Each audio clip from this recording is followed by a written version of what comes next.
Hi, I'm Martha Pullen, and I'd like to welcome you to our So Beautiful family. I'm happy to tell you that our readers worldwide number well over 50,000. This is our second subscribers-free video, and we're so excited about the brand new techniques that we have to present to you. By the way, if you missed last year's free video, French Sewing by Machine, Beginning Techniques through Advanced Lace Shaping the Easy Way, it is now for sale from Martha Pullen Company for $29.95, and you certainly are welcome to order that. This year's free video, which we're getting ready to show you right now, has smocking, cut work, and many, many more machine techniques. I'm ready to go. Are you? I would like to show you some adorable smocked garments that before too long you're going to be making too. And surprise, guess what? I'm holding up first a little boy's suit because smocking is just as cute on little boys as it is on little girls. This adorable little button-on suit is the smocking design plate is Soldier Ducks by Little Memories. This adorable little boy's suit is called Not So Scared Crow, also by Little Memories. Let me show you something really beautiful. We have a brand new book, The Joy of Smocking, which is ready as soon as you pick up the 800 number and call. And this is the free nightgown pattern, size 6 months through 14 years. Very easy to make, just a little bit of smocking in the middle. So as soon as you get your book, The Joy of Smocking, you will have that pattern. And by the way, here's another little nightgown out of that same book, The Joy of Smocking, made out of a sweet little knit fabric. So you see, you can smock on all kinds of fabrics. Here is a little bishop dress out of our Grandmother's Hope Chest book. Just a sweet, this is called a bishop when it's smocked all the way around, or a round yoke. I'm going to show you how to run the pleater to make one of those in a few minutes. Here's another little bishop dress, so sweet, also out of the pattern out of our book, Grandmother's Hope Chest. And then here is another larger girl's dress, which geometric smocking, which I think is really pretty. This is a smocking plate, was smocked by Judith Dobson, but it is a plate, smocking plate by Mary Fraze. Now let's get on to the basics of smocking, which is so easy. The first thing you're going to do when you hold your floss, look on your floss. I guess I better get some glasses on here. Okay. Look on your floss to where you see the hands printed right on this little label. One hand will be holding the floss, and it will show you the direction to pull. So I'm going to pull about an 18-inch piece of floss out, and then I'm going to bring my scissors over here and I'm going to cut it. Now I will always put my knots in the cut end of the floss. I'm going to strip the floss. That is very critical because you have to separate it or strip it to make it actually pretty and to lay flat, all right? I'm going to come to the end that I pulled out. I'm going to pull one strand up and lay it down, being sure I do not miss my direction. I will pull another strand out, separate the floss. I will pull another strand out, and depending on whether you're doing picture smocking or geometric smocking, here we go, another strand. I will lay 3 strands down. If I'm doing geometric smocking, and remember, I'm going to knot the cut end, the end where I use the scissors to cut it. I will pull those 3 together and make just a basic sewing knot.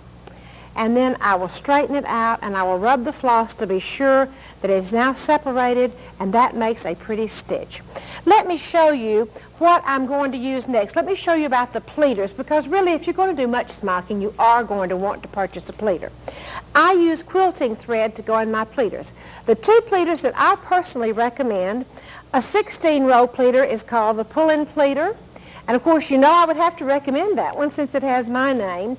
And if you would like a pleater which is a longer pleater, a 24-row pleater, about twice as long as the other one, the one that I recommend is the Amanda Jane pleater. It is made in Australia and brought into this country by Albright & Company, Kathy and David McMakin, and this is the long pleater I recommend and they're both absolutely excellent. I use quilting thread, and let me show you how I thread the pleater. I've got these all threaded up, ready to show you how to use it in just a minute. Let me just pull one of these threads out. I cut a piece of thread about what I call a nose yard long. You know when you used to go to the yardage store just to see about how much a yard was? Then I've used blue and orange here. Orange on the whole row, blue on the half row. Orange on the whole row, blue on the half row. And then after I cut about a nose yard, and quilting thread does not break, and it's very easy. I say it's very easy to thread. Watch me not even be able to hit that hole and get it in. Okay. Hallelujah, I did it. All right, I pulled the quilting thread through about 6 inches right here. In other words, I've got about 6 inches on one piece of the thread, and then the long piece of thread goes all the way out. All right, there, and by the way, the needles that I like for smocking, there are 2 that we use, and this is a needle pack which we have from Martha Pulling Company, which has all of the hand sewing needles in it, and furthermore, if you're like I am, you never can remember which needle is for what. We not only have all of the hand sewing needles in here for heirloom sewing, we also have a little refresher for your memory right below it to tell you where to use it and for what. The needles that I particularly like for smocking are the long darners, size 7. A lot of people, and by the way, the needle I learned to smock with was the number 8 crewel. So we have a package of fine English needles of both of these needles available for you right here in this needle pack. All right, now then, if you will come over here, I'm going to show you how to run fabric through the pleater, but I'd like for you to look over my shoulder so it would be exactly the way it's going to be when you run your pleating. And by the way, smocking and pleating is so easy, you're just going to love it. Okay, now then, we have run the fabric. I've rolled it around a dowel stick. Here's a long dowel stick, and here's the fabric. I'm going to guide it on the needle which has no thread in it, and I have threaded up the half spaces and the whole spaces, and I have begun to run. Now then, at home, when you're using this pleater, you might want to take a piece of duct tape and simply tape the pleater down to your kitchen counter or in your utility room or wherever you're going to pleat. Tape it down to your counter, and then your pleater won't move around at all. All right, now then, I'm going to take my left hand as I guide, as I carefully turn the wheels. Can you see what I'm doing with my left hand? I'm making sure that it comes through evenly, and then every now and then I'll come and look over the top of the pleater and guide it back up. The important thing to remember is to guide your raw edge of fabric over here, and you don't want any bubbles. Now let me just show you.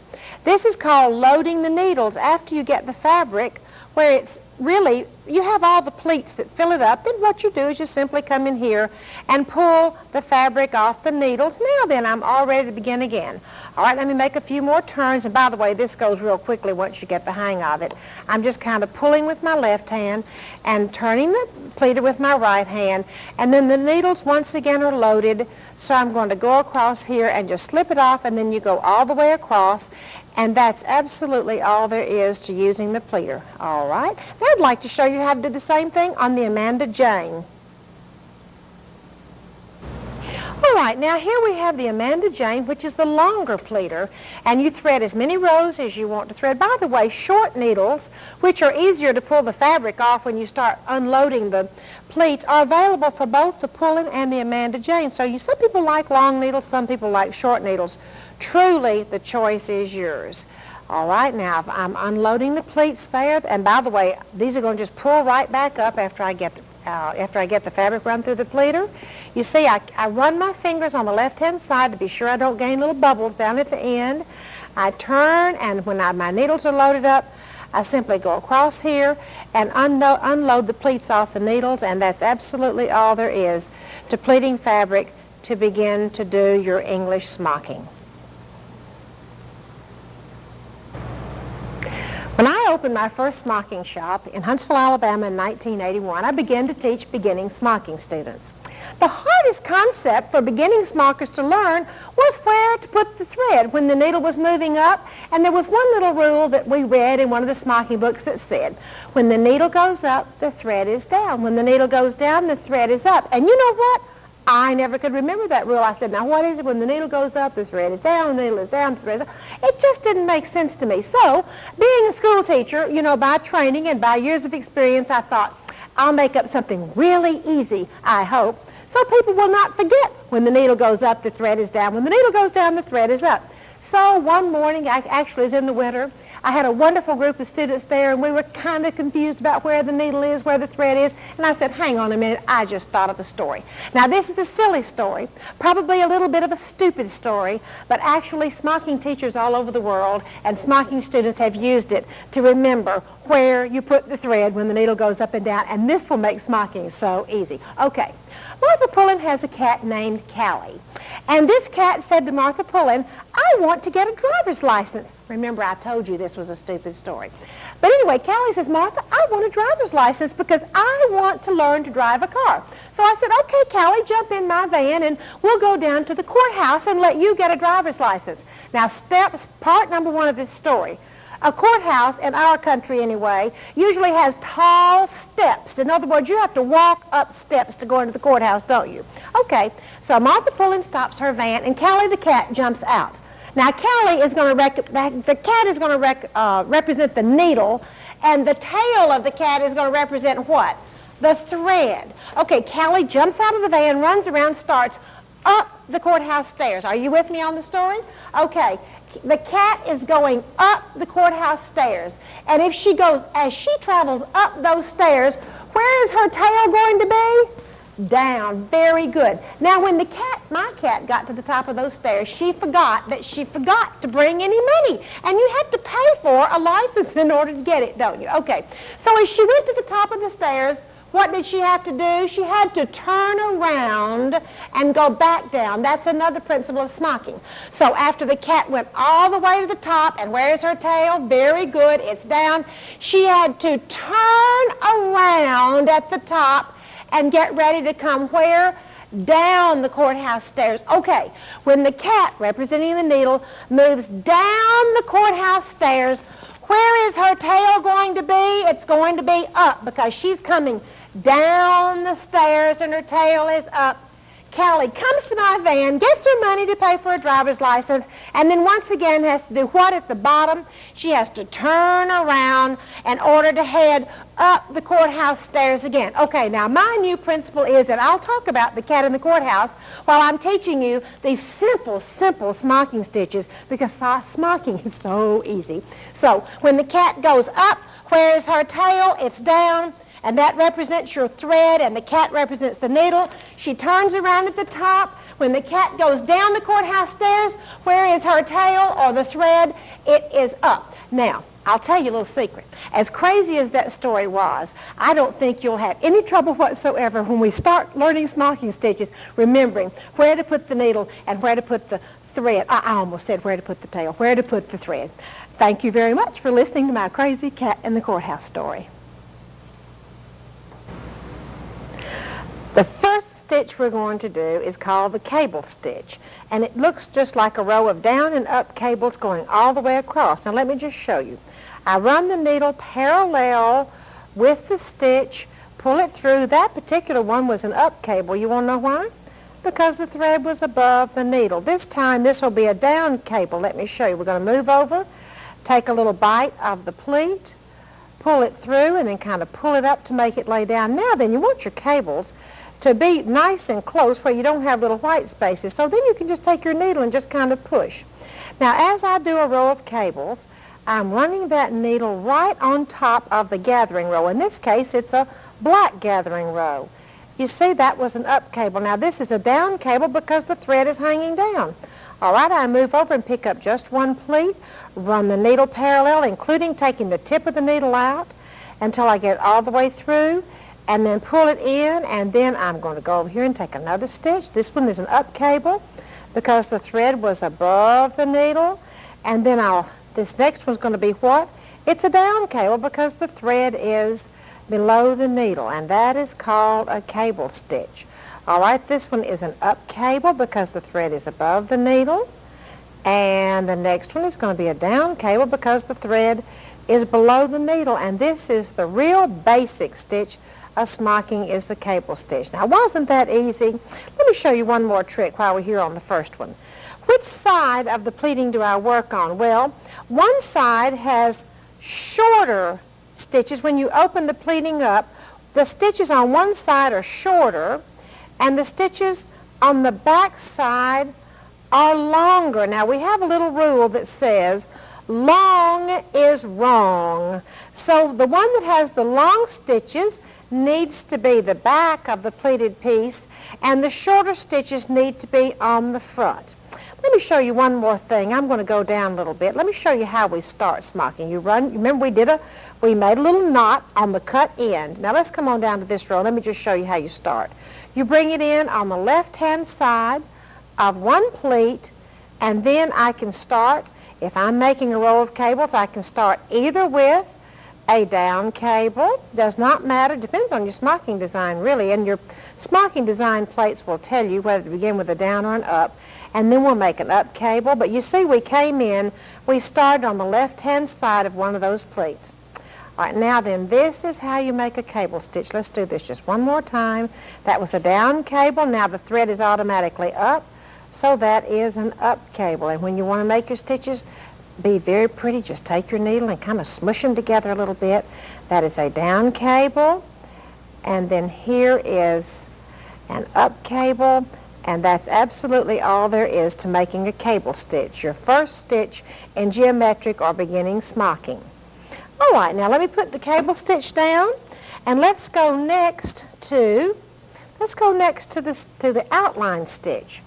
This stitch is similar to the cable stitch, except every time the thread is above the needle. So let me pull these pleats in here, and let me just show you how to do an outline stitch. All right, and then I'll throw the thread up again. All right, I'll come over here and make another stitch going straight across parallel with the line, and then I will pull it up. Remember, the thread is always up on the outline stitch. I'll make another stitch and then pull it up. Let me get this straightened up a little bit here. There we go. Now I'll go across. I will take another stitch right on that line. Where's the thread? It's always up on the outline stitch. I take it all the way to the top every time. It's just like the cable, except rather than up and down, I always have the thread up for the outline stitch. Now there's another stitch called the stem stitch, which is also very similar to the cable. This time I go straight across just like I did on the outline, except guess what? I have my thread below the needle every time, and I pull it down below the needle again. All right, here we go. I'm taking a stitch, and then I pull the thread down. So the stem stitch means the thread is always below the needle. You take another little stitch, pull the thread down, take another little stitch, pull the thread down, take another stitch, pull the thread down. That is the stem stitch.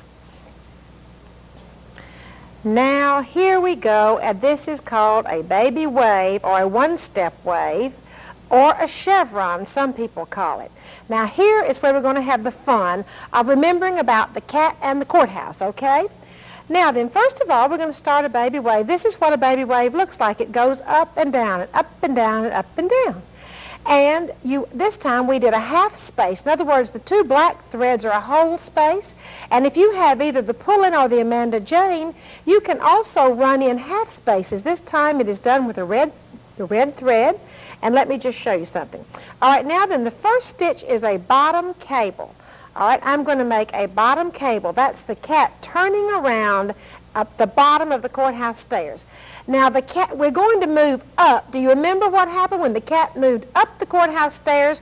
Where was the tail? That's right, it was down. So I'm going to move to the half space, take a little cable stitch, pull it in, and then we're going to turn around before we come down. That was the one step.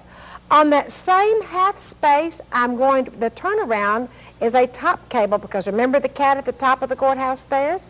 I make a top cable to turn around. Now, the cat, we're going to have to travel back down, so when the cat comes down the courthouse stairs, where is the tail? It is up.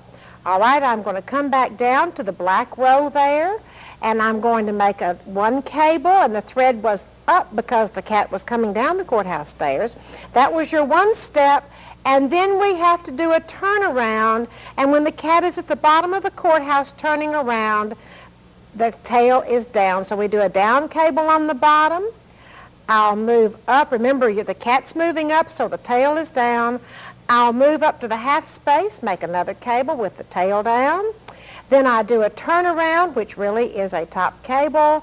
I'll do a turnaround at the top, and the cat is going to have to move down the courthouse stairs again, so the tail is up or the thread is up, so I'll move down to the black row, make another cable, and then do a turnaround stitch and get ready to start again. This is called a baby wave. Now count one of these with me, please. Okay, we have a bottom cable, the baby wave, or one step. A top cable, one step down. A bottom cable, one step up. A top cable, one step down. All right, that is a baby wave or a one-step wave. The next stitch I would like to show you is called a two-step wave. Once again, I've made a down cable here, which is your turnaround. Now then, I want to make two steps. One of these steps is going to be at the halfway because I'm going to go between the black row and the black row. And remember, on the pulling in the Amanda Jane, you can run in half steps. So I've run a red thread at the halfway. All right, I have a bottom cable, and I'm going to make two steps because if you'll help me count on this one, look here. Bottom cable, 1, 2. Top cable, 1, 2. That's why it's called a two-step wave. All right, we've got a bottom cable. The first stitch is going to go in at the halfway mark. Now, the cat is moving up the courthouse stairs, so where is the cat's tail? It is down. So the thread is down because we're moving up on smocking. The second stitch, which also the cat once again is moving up the courthouse square, courthouse steps. So the next stitch will be with a thread down also. Now then, that was bottom cable, 1, 2. What are we going to do now when we get ready to go back down the courthouse stairs? I'm going to make a top cable at the top, and then we're going to start moving back down. Now when we move down, where is the thread? It is up because the cat is coming down. Now when I do a two-step wave, the first step is made at the halfway point. The second step is made actually on the gathering row, and then the turnaround is on the gathering row too. All right, the first step, moving down the courthouse square, is at the halfway. Then I'm going to move down to the whole step line, make another up cable, and then I'm at the bottom because I've made my two steps. So what am I going to do to turn around at the bottom? I will make a bottom cable. All right, let me come in here and make a bottom cable. All right, let's stitch this up one more time and let me count it out. All right, a one step goes at the halfway mark. The second step of a two-step wave goes up actually on the line. Now I'm at the top, and I have to turn around at the top, so I'm going to make a top cable. Now that is not part of the two-step wave. That's your turnaround. All right, now let's move back down. Remember, the cat is coming down the courthouse steps, Martha. And so here we're going to go. I'm going to make one cable coming down. I'll make another cable coming down, and I have to turn around at the bottom. And since it is the bottom, what kind of a cable am I going to make? Very good, a bottom cable. Let's count it out real quickly. And by the way, you almost know everything there is to know about smocking. Isn't this fun and easy? Let's count it out. Bottom cable, 1, 2, top cable, 1, 2, bottom cable. Now that's easy enough, isn't it? Let's go on and make a three-step wave. Let's see if my threads are not all tangled up here, and probably they are a little bit, but that's okay. Your threads will get a little bit tangled too. Let me show you how to untangle them right quickly. Suppose your thread really is tangled. I'm going to let the needle, I'll take the needle all the way down, and I can come in here. If your threads get tangled, and they will, you come in here and you can just kind of separate them a little bit with your needle all the way down to the fabric, separate them, and then you can bring your needle back up, and that is one good way to untangle your thread if it gets a little bit tangled. All right, now then, I've already started the three-step wave. All right, I've got to turn around here at the bottom, and when I turn around at the bottom, what kind of a cable do I make? You got it, a bottom cable. Very good. See, you're catching on. Now then, this is going to be a three-step wave. Let me show you where I put the three steps. I'm going to do the first part of the three-step wave at the 1/3 point. 1/3 of the way between the two black rows. All right, I'm moving up the courthouse stairs, so that'll be a bottom cable. Now the next step on a three-step wave goes at the 2/3 mark.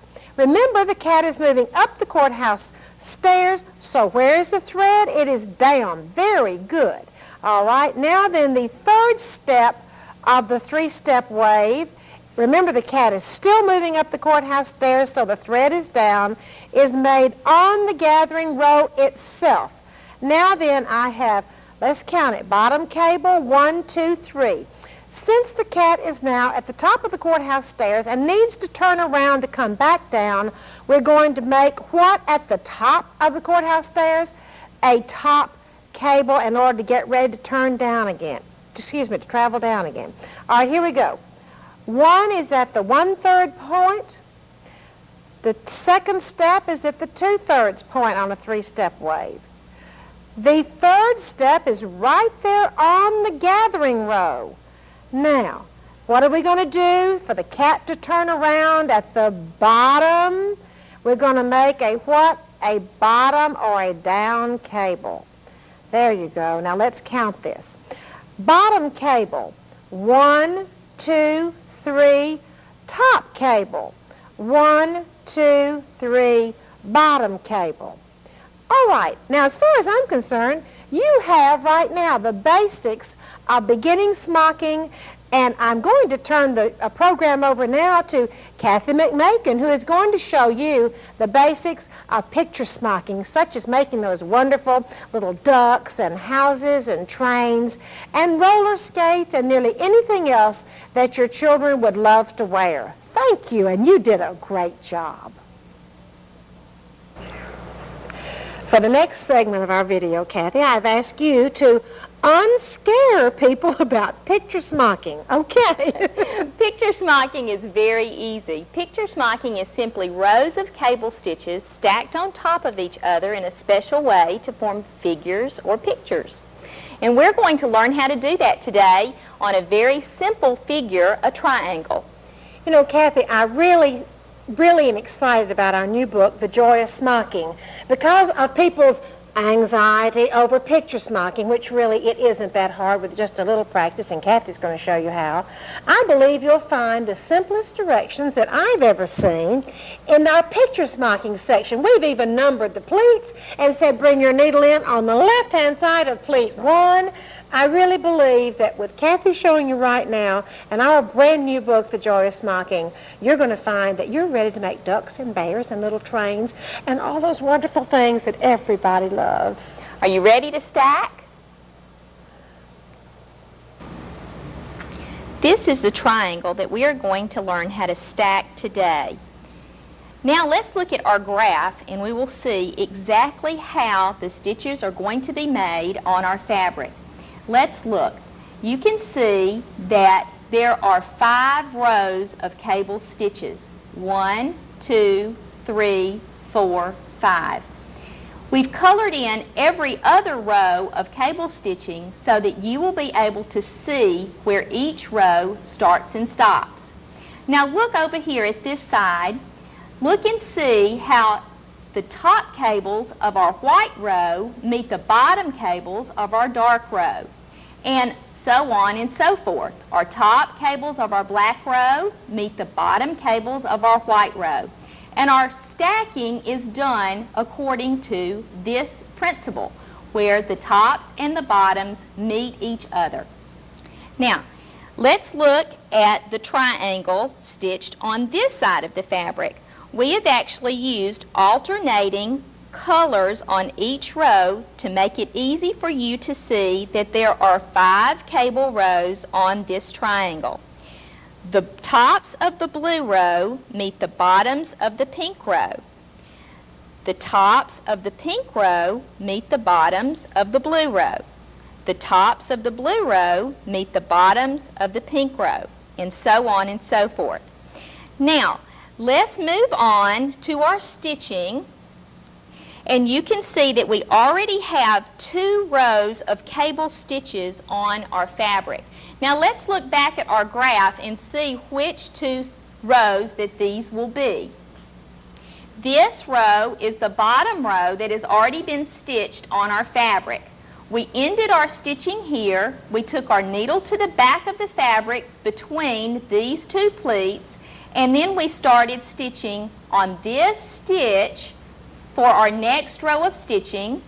We turned the fabric upside down, And it's easy to turn your graph upside down too, and we stitch this black row. Now we're going to show you how we did that with these next 3 rows on our triangle. Let's look back at our fabric. We are ready to stitch the 3rd row of our triangle. On our 3rd row on our triangle, that is 7 cable stitches, and it starts down and ends down. We have to make sure that the top stitches of one row meet the bottom stitches of the next row. So let's start our stitching. We're going to start with a bottom cable, and if you'll notice on our bottom cable, it meets the top cable of that last row. Then we'll take a top cable stitch, and it won't meet anything yet until we get ready to put another row on top of it. And then we'll take another bottom cable that will meet the top cable of the last row. You always want to remember to use 4 strands of floss, or maybe more sometimes, and you'll always want to remember to have your floss stripped so it takes on a more ribbon-like appearance. And as you stitch, you use the eye of your needle and your thumb to press out your stitches, and you use the eye of your needle to separate each of those. Let's continue stitching.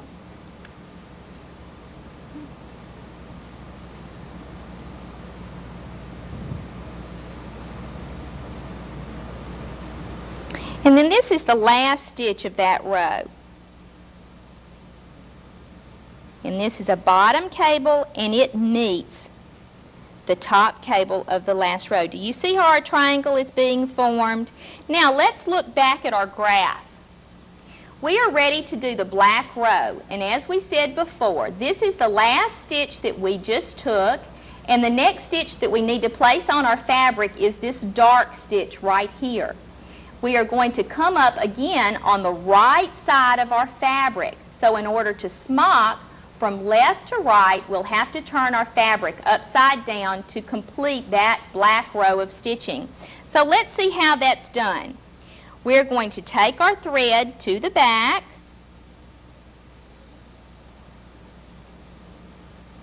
and we'll come up again with our needle right on top of that last cable row. Now, we can't stitch from right to left, we have to stitch from left to right. So in order to do that, we simply turn our fabric upside down. And if it makes it easier for you to follow your graph by turning your graph upside down as well, then we can do that too. This will be a top cable since we've turned our fabric upside down. Our top cables will meet the bottom cables from the row above. We meet a stitch from the row above, and then we won't meet a stitch. And then we will meet, and then we won't meet. Okay? And then this one meets, and we're finished with that row. And we're going to take our needle, make sure everything looks nice. We'll take our thumb and finger press, and then we'll look back at our graph to see which row we need to do next. So let's go back up to our graph, and we're ready to do our top row. We finished on this side this time because everything is upside down now. And the next stitch that we'll put in is this stitch right here. So let's go back to our piece. Our piece is still upside down. We just finished our last row. We're going to take our thread to the back. And we have to turn our fabric around again. Bring our needle out right on top of that last top cable. And we'll smock again from left to right, making sure that our tops and our bottoms meet. And we'll continue stitching our figure until we reach the end of our triangle. And this is our last row. It contains 3 cable stitches, and that completes our triangle. And we mash those stitches down with our thumb and fix any loose thread that may not cover the fabric, and that's all there is to stacking. We have an exciting new book which will be ready for shipment in December 1993. And guess what the title of the book is? You've been asking for it, so here it is, 400 pages and a wonderful pattern envelope called Heirloom Sewing for Women. We have 5 wonderful blouse patterns in the book. By the way, this is one of the blouse patterns, this lovely little shell, which is so versatile. And on this shell, we have a technique called machine cut work, which is going to be the next technique I'm going to share with you. And one more deep, dark secret. The blouse patterns in the new book are sized, ladies size 2 through ladies 24. Let me show you another place. Not only can we use cut work on blouses, but we can use cut work on things such as ladies' pajamas. This is our nightgown. This has cut work not only up and down the front, but also on the shoulders. Are you ready to see how easy it is to produce beautiful machine cut work on a blouse for you or someone very special? A critical factor to remember in making cut work is that you do not cut out the area you're going to work on. You work on a big square of fabric and you simply draw off the area. In this case, it's a pocket. All right, now then, if you will look at this, we have a collar drawn off, and remember, it was not cut out. Here is a big square of fabric. The collar is drawn on, and then the cut work designs are drawn on inside the collar. There are 2 or 3, depending on your choice, layers of water-soluble stabilizer behind this linen collar. The section of the cut work we're going to work on will only be what is inside this hoop. In other words, you'll work on one section at a time. In order to draw the design on, for instance, this is a sleeve. Notice we have not cut out the sleeve. It's a big square of fabric. We have drawn on the sleeve, by the way, with a water-soluble pencil. In this case, we could see through this linen. So what did we do? We have this pattern drawn on. This is the pattern piece. We place the linen over it and we draw it on that way. But you know what? Sometimes cut work is done, and sometimes cut work is done on the fabric and you can't see through it to trace the pattern on. So guess what you do? You trace the pattern on a piece of water-soluble stabilizer, which will go on top of the linen collar or whatever fabric you can't see through, and then you'll put it in a hoop and put a couple more pieces of water-soluble stabilizer behind it, and then work on it one section at a time, with this being on the very top, since you cannot see through an opaque fabric. When you trace your design off, your Richelieu bars need to be extended out past the design, and anywhere you're going to cut out, you need to put a little X, which will later be cut out. Richelieu bars are a number of different types. These are called straight Richelieu bars. This Richelieu bar has a Y shape. This particular set of Richelieu bars, which by the way are used for stability, they're used to stabilize these larger cutout holes in the cut work. This is a combination of sort of V shapes. This larger hole yet has a couple of Y's in it, and even one upside down Y Richelieu bar. And this set of Richelieu bars looks almost like a spider web. All of these must connect to the edge and to each other, and they're used for stability. Let's see how to do cut work. First, you straight stitch around the entire design. Second, you're going to zigzag a short and narrow, but not a satin stitch around the entire design. Next, very carefully, you're going to cut away the fabric only. Be sure you do not cut your water-soluble stabilizer that's behind there. We're ready to tie on. Pull up the bobbin threads after taking one stitch, and then take 3 to 6 short stitches in order to tie on. By the way, you've drawn on your Richelieu bars there. Take short stitches over to the first Richelieu bar. Then, this is called a walk stitch. Lift your presser foot, move your open toe embroidery foot over to the other side, take one stitch, go back and go back. You see, I can slip my finger underneath that stitch there. It's a loose stitch. Repeat this 2 more times so you have 6 threads total that are underneath that are on top of this water-soluble stabilizer. And now you're ready to make your Richelieu bars. Simply satin stitch going to the fabric and to the fabric over your walked stitches. The next time you're going to go over to do the same process, go over to the next Richelieu bar and repeat and repeat and repeat.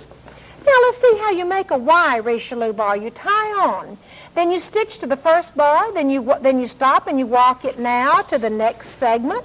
In other words, after you come to the first bar, you walk it up to here, and then you're going to walk it back, and then you're going to walk it down to the bottom. Now you've done your first set of walks on your Y. You'll have to do 3 sets of walks like that. Then you're going to satin stitch over your threads going all the way down to the bottom. All walk stitches must connect to each other or over the fabric edge. And by the way, you can do a few walk stitches and then go back and do your final Richelieu bars, or you can do all of your walks at once. It really doesn't matter. Then after you do your Richelieu bars, to finalize your cut work, you simply satin stitch all the way around the outside. And then, of course, you must tie off. And to tie off, you simply take very short stitches, about 6 straight stitches. Now, after you've done your Richelieu bars and you zigzag around, really just doing a satin stitch, you complete the design working background to foreground. Let me show you kind of a fun thing. You don't have to have Richelieu bars to stabilize cut work. You can actually put a layer of netting behind to stabilize the cut work. So, you draw off your design, zigzag around, and cut away your fabric only. You see you have netting with a row of water-soluble stabilizer on top of that. So that's your first row, cut away your heart, and then come back in here and zigzag around. And that way you have netting to stabilize your stitches. Now let me show you how, if you want to stabilize in between this large area using free motion embroidery, stitch all the way around at once, cut away your heart, then tie on by taking 6 short straight stitches. Then you are ready to start what we actually kind of call machine doodling. You're simply going to straight stitch and move this all around, but remember, you've got to let your stitches cross each other, and you've got to let your stitches come all the way out to the edge of the fabric. Let me just show you what this looks like when it's finished. You've done your machine doodling in here, and then you satin stitch to finish, and those are some other interesting ways to stabilize cut work in addition to your traditional Richelieu bars. You do not know how excited I am about this portion of the video. Let me just show you something wonderful. Do you see this wonderful quilt? Well, lots of the advanced sewing techniques, French sewing by machine techniques I'm going to show you in the next few minutes, are found right here on this wonderful baby quilt. Now, here we go. Let's go on to some new French sewing techniques. Let's come back over here to the storyboards. We're going to make a circle first. Here is the circle template that you draw off. Then you put your fabric down on your circle template, draw it off, and then put pins on the outside of the circle. And you remember how there are gathering threads. Look down here. I'm going to pull this gathering thread. Can you see this? I've gone in and pulled a gathering thread. There are 4 or 5 gathering threads in French lace, and this is really Martha's magic, because when I pull that thread, it just lays down into a beautiful circle, and that's how you shape a lace circle.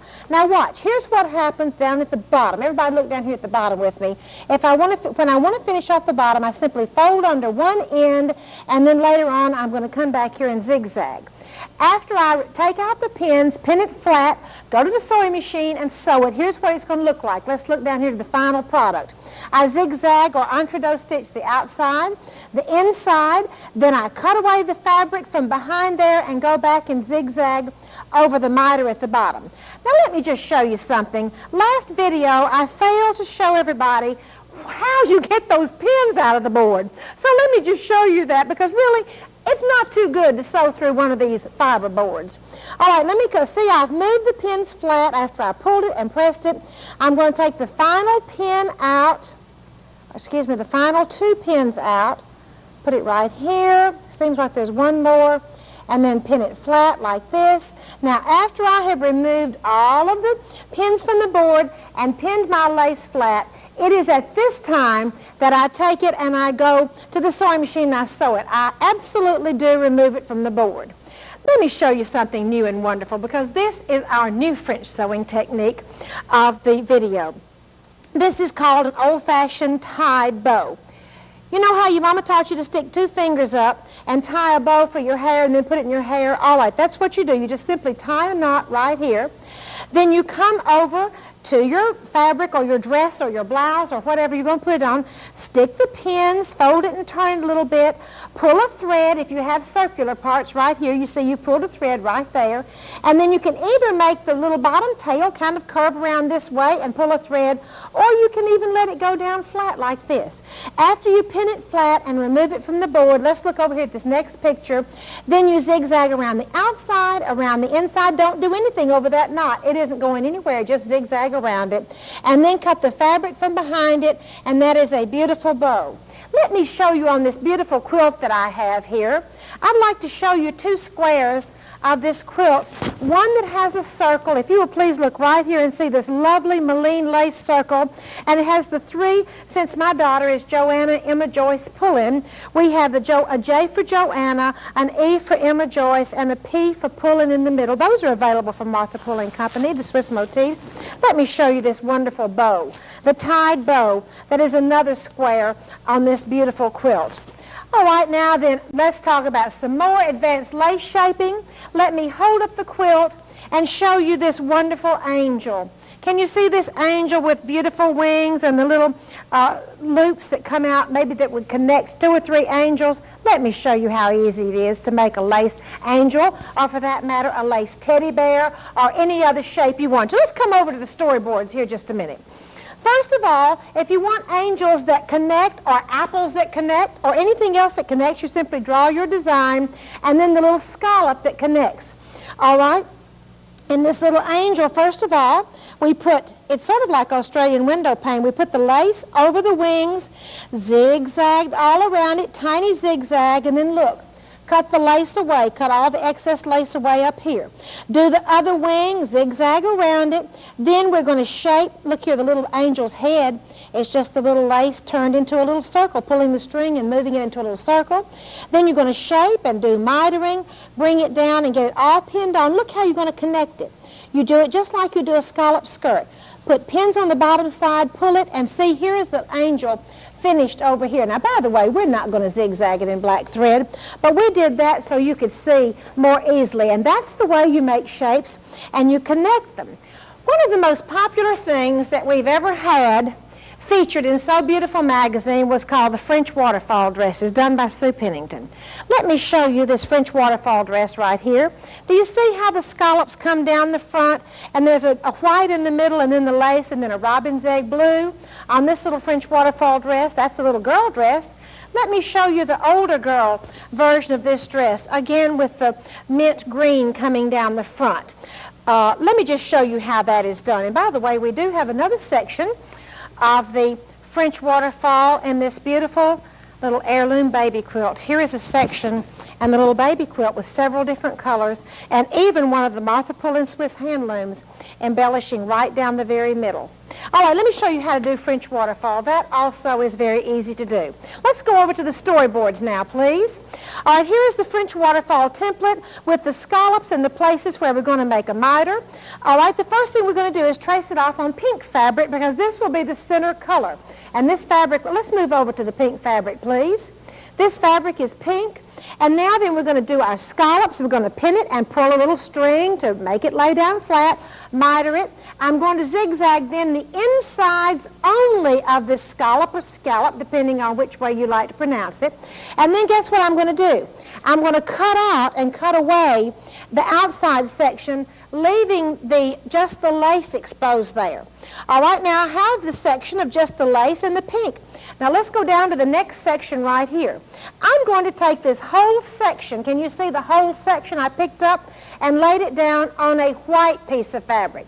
Okay, lay this section down on a white piece of fabric, then go in and zigzag the outside only, and then I'll come over here and zigzag this outside. And then, in order to make it peekaboo and finish it up, look here what I do after I zigzag. I come back in and cut away the extra white section, and that's how you do the French Waterfall with several different colors. And you could also have used the Swiss hand loom in the middle if you'd moved it closer together. All right, The next thing that's been so very popular, let me just show you this little suit. This was called triangular puffing. Let me show you some unusual puffing. Isn't this an adorable little suit with the triangular puffing? And I want you to look at this little dress. You see we have the wider triangular puffing on the bottom of this adorable little smock dress, which was one of the patterns in I believe it was last January's So Beautiful magazine. We also have some of this triangular puffing as one of the blocks in this heirloom quilt. It's so easy to do. Let me just show you how. To make triangular puffing, in this case with the Swiss hand loom, this is one of our lovely Swiss hand looms from Martha Pulling Company, using either a serger or our techniques from Martha's Magic, attach entredot to each side of the hand loom. Then trim away the entredot. Then you're going to make a 2-inch piece of puffing. Actually, it's a piece of material that you're going to run gathering rows every 1/2 inch so you can pull them all up and it will make the puffing. Then we're going to come down anywhere we want the triangular puffing, take your piece up, miter it, go down, and look here, zigzag the outside only. Then come in and cut and fold. Let me pull this down so I can show you. Then fold this section back and zigzag one more time on the outside, and then of course you're going to cut away those little triangles that you folded back. After you have, go ahead and gather up your piece of puffing with all those rows of gathering, slip it in behind like this, your triangular section. So you see you've got all of those rows of puffing right in there. You just slipped it right in behind there. And then what are you going to do next? You got it. You're going to zigzag on the other side of the entredot this way. Then after coming in behind and trimming away all of the excess puffing, you will go back in and zigzag one more time. Now then, in order to finish, let me pull this up. In order to finish the bottom and make it pretty for this triangular puffing, I will use either the serger or the technique, stitch in the ditch, zigzag and trim, and I will attach another strip of this entredot and Swiss hand loom to the bottom, and that is a wonderful and very elegant technique. And of course, I'm also going to pull those little gathering rows out so I have triangular puffing. Another elegant form of puffing is found in what we kind of call, you can call it candlelight puffing, or in this case, loop puffing. Do you see how we move that puffing around in a circle? And let me show you this lovely lady's blouse, which by the way is one of the ladies' blouse patterns, size 2 to 24 in our new women's book. You see this candlelight puffing right here on the collar? As a matter of fact, it probably shows up better in the back. Let me turn it around to the back and show you this lovely candlelight puffing technique. Okay, let me show you how to make the candlelight puffing. Here we go. You trace off your design, tracing off the actual area where the exact puffing will be, and where the lace will be, and where the lace will be. You run your puffing row as wide as you need it to be, depending on how wide you want it. This one's probably 1.5 inches wide, or 2 inches wide, with about 1 inch of puffing in the middle. Run 2 rows of gathering on one side, 2 rows on the other. Then, as if you were working with lace shaping, just like we did the lace circle, or like we've done any other circular lace shaping, pin the outside of the puffing, follow around, and pin it all the way around. Let's go to the next step. You see what I've done here? We've pinned the puffing all the way around, and we've pinned it flat. Then we're going to come in and we're going to shape the lace around, pinning the outside, right, like up in here, pinning the outside and then pulling a string and making it lay flat. And in this case, on the candlelight, it came up and we mitered it, and now it's time to pin it all the way back around. When all of this gets pinned flat, we'll go in and zigzag on the outside of the lace, on the inside of the lace, outside of the lace, inside of the lace. Let's go over to the final one and see.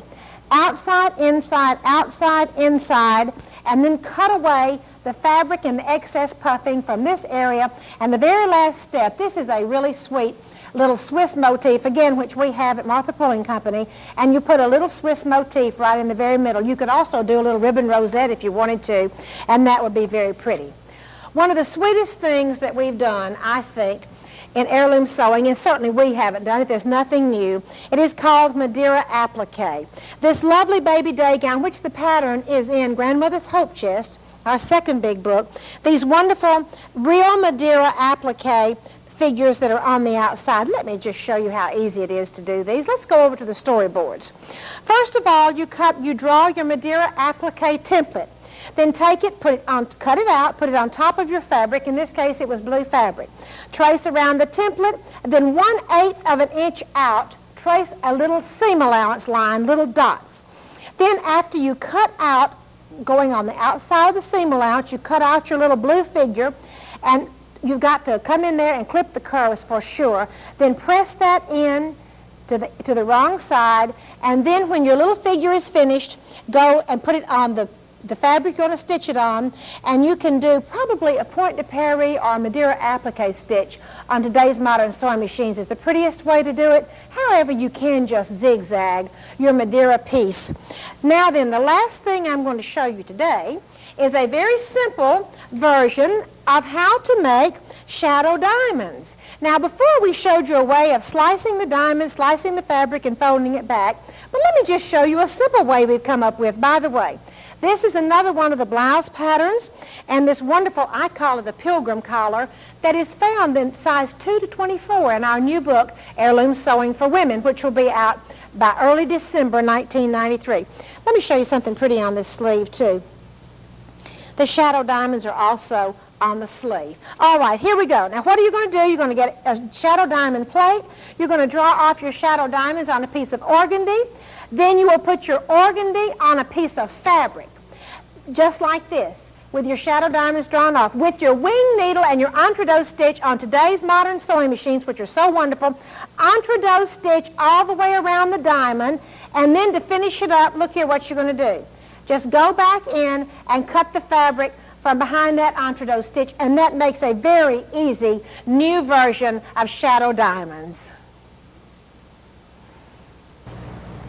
I hope you have enjoyed this So Beautiful video as much as we at So Beautiful have enjoyed bringing it to you.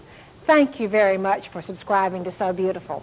If you would like to come and sew in person at a sit and sew school and learn how to do everything you've seen on this video plus much, much more, we certainly would like to invite you to the Martha Pullen School of Art Fashion in Huntsville, Alabama, that's offered every August and every February. And watch your So Beautiful magazine, because we take our schools out around not just our country, but really around the English-speaking world. So try to catch up with us at one of our schools. By the way, I have some really exciting news. We have expanded or even tripled our lace inventory with selections we've never even had, so just wait until you get your new catalog. By the way, if you should happen to not subscribe to So Beautiful magazine, you can send $2 and get a catalog, but for those of you who have subscribed twice a year, you're going to receive an automatic free catalog. Let me just show you some of the things. We have a huge inventory of bridal white laces that we've just had dyed just for us. We have a large inventory of ecru laces, and of course we have a super large inventory of the beautiful white laces, including lots of round threads and wider laces that we have never carried before. I'd like for you to come over here and let's look at our first hardcover book, which was 350 pages, which is Antique Clothing French Sewing by Machine, with this wonderful pattern envelope that goes with it. And it has 4 children's patterns, size 4 to 14, and 1 adult pattern, size 4 to 24. I'll show you the adult blouse in just a moment. Now, if we could come over here to Grandmother's Hope Chest, our absolute best-selling book, 400 pages, hardcover book, with this beautiful pattern supplement that goes with it. I think the pattern book, I believe it has 28 full-size patterns. And by the way, the christening dress patterns, when put on a lady's waistband, you can take the christening dress skirts and you have a lovely T-length skirt for a lady. If you shorten some of these christening dress skirts, you have a lovely skirt for a size 3 or 4 or even up to a size 14 child's dress. So it isn't just for christening dresses. You can use the ideas a lot of places. Let me show you the ladies' blouse pattern in the Antique Clothing book, our first hardcover book. This has the lovely Richelieu bars, which we've shown you how to do in this video, the lovely cabbage roses, and it's quite a nice basic button up the back blouse. And how wonderful the little christening dresses are from Grandmother's Hope Chest. There are a grand total of 13 christening dress patterns. This is a lovely little coat, And let me show you our famous shark's teeth christening dress, including the famous shark's teeth technique. And the technique is completely written up and described in the Grandmother's Hope Chest. Now, let's talk about our new books, The Joy of Smocking. Here are the patterns, the little nightgown with smocking just in the middle, from a size baby infant day gown from 6 months. In other words, you can do all your little christening night or your little nightgowns like this, day gowns, all the way up to a little girl size 14, which means it'll be wonderful for the slumber parties for your elementary age children. And let me just share with you the most exciting thing of all is our new 400-page book, Heirloom Sewing for Women. You've asked so much for women's clothes. Let me show you some of the patterns which will be available. And by the way, this book should be ready for shipping about December 1993. The shell that I have on is a sleeveless shell. This will be one of the patterns from size 2 to 24. And last but not least, we are so excited about our new 400-page book, Heirloom Sewing for Women, French Sewing by Machine.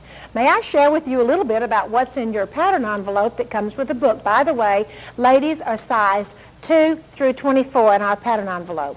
The first pattern is this simple sleeveless shell that I have on under my suit today. The second is this simple, a little keyhole button back short sleeve shell.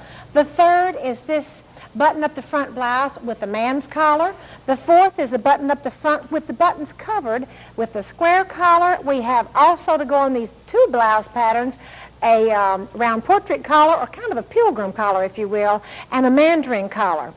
I would like to thank you so much for being with us today on this so beautiful video. Thank you very much, and may God bless all of you until we meet, and I hope that is very soon.